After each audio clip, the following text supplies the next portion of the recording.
صلوا علی الحبیب صلی اللہ علی محمد صلی اللہ علیہ وسلم۔ میں الحمدللہ مسلمانوں سے بات کر رہا ہوں جو قرآن پر ایمان لاتا ہے، حدیث کو مانتا ہے، شریعت کی باتیں مانتا ہے، یہ بھی مانتا ہے کہ میں غلط ہوں، چاہتا بھی ہوگا کہ میں صحیح ہو جاؤں۔ یہ نہیں کہتا کہ سارے کے سارے مطلب کہ بس یوں ہی ہو گئے کہ کوئی سدھرنے کے لیے تیار ہی نہیں ہے۔ نہیں، ہم سدھرنا تو چاہتے ہیں، کوئی انگلی پکڑ کر چلائے۔ میں اس کے لیے آپ کو ایک مشورہ دیتا ہوں، مشورہ آپ کو پسند نہ آئے تو میں نہیں کہتا واپس کر دیجیے گا، اس کو پھر بھی رکھیے گا، ایک دن پسند آ جائے گا۔ مشورہ سنیے، آپ کل ہی ہو سکے تو دارالفتاء اہل سنت یا جو سنی مفتیان کرام ہوں وہ ان سے رابطہ کر لیں، یا ٹیلی فون نمبر وہ نوٹ کر لیں۔ آپ کچھ نہ کریں، آپ کا جو بزنس ہے نا، جو بزنس آپ کرتے ہیں اس کو مائنڈ میں بٹھائیں۔ تحریر کر سکیں گے نہیں کر سکیں گے میں نہیں جانتا، مائنڈ میں بٹھائیں اور مفتی صاحب کے پاس چلے جائیں۔ Very simple. مفتی صاحب کہے میرا یہ کاروبار ہے، اس میں جو جائز ہے نا وہ لکھ دو، جو ناجائز ہے وہ لکھ دو۔ جب یہ دونوں ریڈ اینڈ وائٹ ہو جائے گا نا، میں نے ریڈ کہا، ریڈ اس لیے کہا بلیک اینڈ وائٹ نہیں بولا، ریڈ اس لیے کہا کہ ریڈ یہ خطرے کی گھنٹی ہے، گھنٹا ہے۔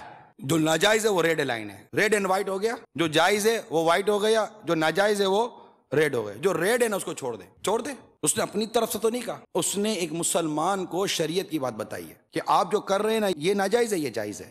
ٹھیک ہے مولانا صاحب، جو ناجائز ہے یہ میں نہیں کروں گا، مجھے اللہ کی نافرمانی کر کے مال کمانا ہی نہیں ہے۔ حضرت سیدنا عبداللہ ابن مسعود رضی اللہ عنہ سے روایت ہے کہ بندہ جو حرام مال کمائے گا اگر خرچ کرے گا تو اس میں برکت نہ ہوگی، اور اگر صدقہ کرے گا تو وہ قبول نہ ہوگا، اور اگر اس کو اپنی پیٹھ پیچھے چھوڑ کر مر جائے گا تو اس کے لیے جہنم کا توشہ بن جائے گا۔ خیر نہیں ہے۔ آپ کا کاروبار، میں یہ نہیں کہا آپ کا کاروبار غلط ہے، میرا بدن ہے، میرا پورا بدن بیمار نہیں ہے، ایسا نہیں ہے کہ میرے ناخن، ہاتھ، پیر، منہ، کان، آنکھ سب میں تکلیف ہے، نہیں ہے، لیکن میں اپنا چیک اپ تو کرواؤں گا نا۔ اگر میرے گردے میں اللہ نہ کرے کوئی تکلیف آتی ہے تو میں گردے کا علاج کروں گا نا، کہ اس کو تکلیف رہنے دوں گا۔ یار چلو ٹھیک ہے، تکلیف ہے میں کیا کروں، پھیپھڑے میں تکلیف ہے میں کیا کروں، دل میں تکلیف ہے میں کیا کروں۔ آپ اپنا لیبورٹری ٹیسٹ کرواتے نہیں کراتے، لپڈ پروفائل کراتے ہیں، شوگر ٹیسٹ کراتے ہیں، یورک ایسڈ ٹیسٹ کرواتے ہیں، اور بھی 10 قسم کے ٹیسٹ آپ کرواتے ہیں۔ تو جو ٹیسٹ آپ کروائیں گے تو جو بات آپ کو کہی جائے گی کہ یہ غلط آ گئے، یہ آپ، بلکہ ابھی تو وہ خراب نہیں ہوا ہے، یہ تو بارڈر لائن پر ہے، تب بھی آپ پرہیز شروع کر دیتے ہیں۔ تو جب ایک مفتی کے پاس جا کر آپ اپنے کاروبار کا لیبورٹری ٹیسٹ کروا لیں گے، جو آپ کو وہ انسٹرکشن دے آپ مان لینا۔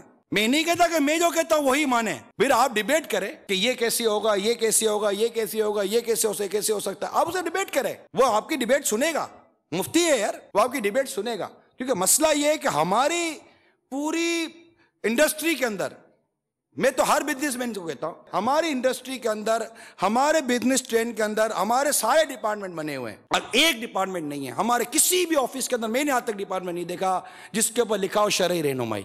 آپ کا فائنانس کا ڈپارٹمنٹ بنا ہوا ہے، آپ کے سارے ڈپارٹمنٹ بنے ہوئے، اکاؤنٹس کا ڈپارٹمنٹ بنا ہوا ہے، مٹیریل کا ڈپارٹمنٹ بنا ہوا ہے، چوری سے روکنے کے آپ نے سپروائزر بنائے ہوئے ہیں، بنائے ہوئے نہیں بنائے ہوئے، ہر چیز آپ نے بنائی ہوئی ہے۔ اگر نہیں بنائی تو ایک ڈپارٹمنٹ نہیں بنایا جہاں لکھا ہو شرعی رہنمائی، کہ یہ سارا کام کر لینے کے بعد، ساری میٹنگیں، مشورہ، سارا پروجیکٹ فائنل کر لینے کے بعد مفتی صاحب سے مشورہ کر لیا جائے، مفتی صاحب یہ میں کرنے کے لیے جا رہا ہوں، پیسہ لگانے کے لیے جا رہا ہوں، رزق کمانے کے لیے جا رہا ہوں، مال بیچنے کے لیے جا رہا ہوں، یہ کرنے کے لیے جا رہا ہوں، مفتی صاحب یہ جائز ہے؟ کبھی آتا آپ نے کرا؟ ویری سمپل، کون سا اپنی گھر کی بات کر رہا ہوں آپ سے، جائز ہے؟ مفتی صاحب 4 سوال کریں گے، آپ ان کا جواب دے دیں، جواب میں بھی اب آپ بولو گے کہ یار یہ بتاؤں گا تو منع کر دیں گے، یہ ہوتا ہے، یہ بتاؤں گا تو منع کر دیں گے، یہ پہلا چور پکڑا گیا۔ یار یہ بولتا ہے مفتی صاحب کے پاس جاؤ، اپنے چلے تو جائیں گے، 4 آدمیوں سے تو بعد میں باتیں کرو، یار بات اس نے صحیح کی تھی، جانا تو چاہیے مفتی صاحب کے پاس، اپنے جائیں گے نا پکڑے گئے تو، یہ مفتی صاحب نے بول دیا تو نہیں کرو تو کریں گے کیا؟ یہی چور ہے، اور منزل یہی کٹھن ہے قوموں کی زندگی میں۔ تو میرے میٹھے پیارے اسلامی بھائیوں، کوشش کی